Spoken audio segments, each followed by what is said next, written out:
Assalamu alaikum wa rahmatullahi wa barakatuh. Welcome to Grand Online Academy, dear brothers and sisters. Today I have a very important lesson. This lesson that we are about to take today is based on chores and cleaning, okay? Chores and cleaning.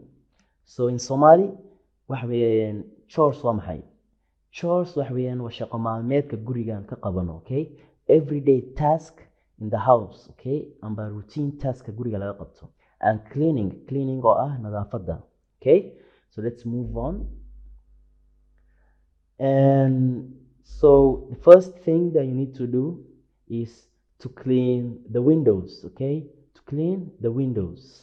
Okay, cleaning the window waxa weeyaan waa inaad nadiifiso daaqadaha waa inaad nadiifiso. Windows, to clean the window. As you can see from this person, he is cleaning the window, okay?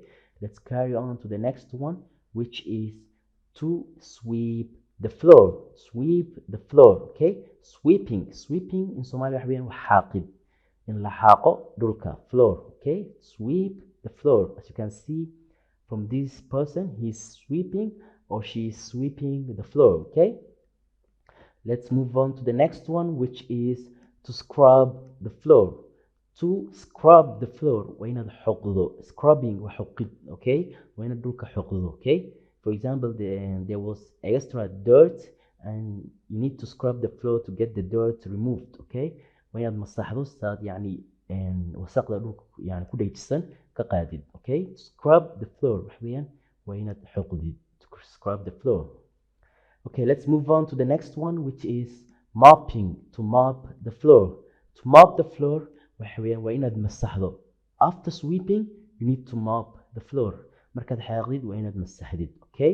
To mop the floor. As you can see from the person, this person is mopping the floor. To mop the floor, okay? Let's carry on to the next one, which is vacuum.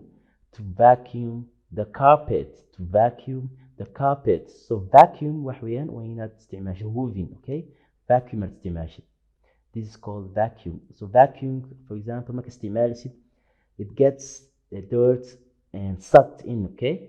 Waxa weeyaan shay amba vacuum la yiraahdo waxa lagu talagalay, for example, roga lagu talagalay wixii yani dust uu nuugaya, okay? Uu soo nuugaya wixii dust amba wixii boardka oo dhan roga dul yaalay wuu nuugaya, okay? That's called vacuum.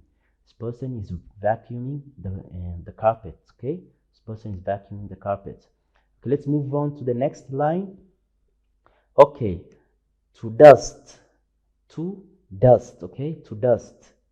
Okay, when waa inaad samaysid, and as you can see from this picture, waa inaad samaysid wixii boardka waa inaad ka qaadid, okay? That's called dusting. Waa inaad wixii boardka meesha dul saarna amba object board dul saarna waa inaad ka qaadid, okay? That's called dusting. To dust. Okay, let's move on to the next one, which is to take out the trash. To take out the rubbish or to take out the trash, okay? Waxa weeye waa inaad samayso, as you can see, waa inaad samayso waxa la yiraahdo take the trash out, okay? Take the trash out. Xashiishka, okay? For example, qashinka maalinta oo dhan aad soo aruurinaysid waa inaad dibadda geysid, okay? Taking the trash out, okay? Let's move on to the next one, which is to clean up or to tidy. To clean up or to tidy, okay? Waxa weeyaan waa inaad hagaajisa wixii unorganized oo dhan waa inaad hagaajisa. Cleaning up baa la yiraahdaa, okay? To clean up or to tidy. Let's move on to the next one, which is to go to the store or to go to the shop, okay? To go to the shop waxa weeyaan waa inaad tagtaa dukaanka. For example, adeeg baad u baahneed amba dukaanka waxba kaaga xidhnaa, so markaasoo kale waa inaad dukaanka tagtaa. To go shopping amba to go to the shop, okay? To go to the store, okay? And waxa ku xiga to clean the bathroom. To clean the bathroom, okay? Waa inaad hagaajisa amba nadiifisa bathroom amba toiletka, okay? Toiletka, musqusha amba suuliga, toiletka, okay? To clean the bathroom. This person is cleaning the bathroom, okay? Let's move on to the next one. Okay, to set the table. To set the table, okay? For example, it was lunchtime, وحيلي قضية تاجنتها. So there you need to set the table. It's called setting. وحي قضية يعني for example, food كان بقى until order وين قضية كنت, okay? To set the table, okay? Setting بالإرادة action كان. After setting, you need to clear the table, okay? For example, lunchtime was over. dadkii way wada qadayeen. So meesha waxaa ku haray keliya waa dishes amba utensils. marka waa inaad samaysid clearing, waa inaad soo qaadid wixii wasaqda oo dhan amba wixii waxa lagu cunay oo dhan waa inaad soo qaado. Clearing the table, okay? Actionka waxaa la yidhahdaa clearing the table, to clear the table. Okay. After clearing, you need to wash the dishes, or you need to do the dishes, okay? You need to do the dishes. To do the dishes, this person is washing the dishes. وإنك meedho amba hagaajiso amba aad wasaqda yani ka saartid meedho dishes amba alaabta, okay? Dishes waxa weeyaan waa alaabta lagu qadeeyey, okay? Dishes. After washing, you need to dry the dishes, okay? waa inaad qalajiso, okay? Drying waxa weeyaan qalajin, waa inaad qalajiso amba biyaha yani aad ka saartid, okay? To dry the dishes. And after drying, you need to load the dishes in the dishwasher, okay? You need to load the dishwasher. For example, waxaa jira alaabta markaad soo wada nadiifisid, aad soo wada qalajisid, meel baa laisku wada keenayaa. meeshaas laisku wada keenaya waxaa la yidhahdaa dishwasher. meesha laisku wada keenayo waxaa la yidhahdaa dishwasher. waa inaad load garaysaa, waa inaad yani meesha ku wada gurtaa, okay? Loading waxa weeyaan waa inaad meesha buuxisaa, okay? You need to load the dishwasher. marka waa inaad disheska aad soo nadiifisaa, marka soo nadiifisid aad qalajiso, markaad qalajisid dishwasherka aad keento utensilka aad soo nadiifisay, dishwasherka waa inaad keento. To load the dishwasher, okay? After loading, waxaa gaadhay, for example, it was dinner time, waxaa gaadhay xilligii cashada.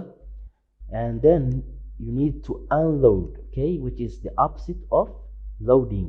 Which is the opposite of loading, okay? Unload the dishes, which is the opposite of loading. Unload marka waxa weeyaan waa inaad ka saartaa yani alaabta waxa rabta inaad isticmaashid. For example, waxa gaadhay xilliga cashada waad isticmaalaysaa dabcan, so waad ka qaadaysaa waad soo qaadanaysaa alaabta, hadday tahay saxan, plate, hadday tahay fork, hadday tahay malgacad, hadday tahay wax walba unloading baad samaynaysaa. Okay. And to do the laundry, okay?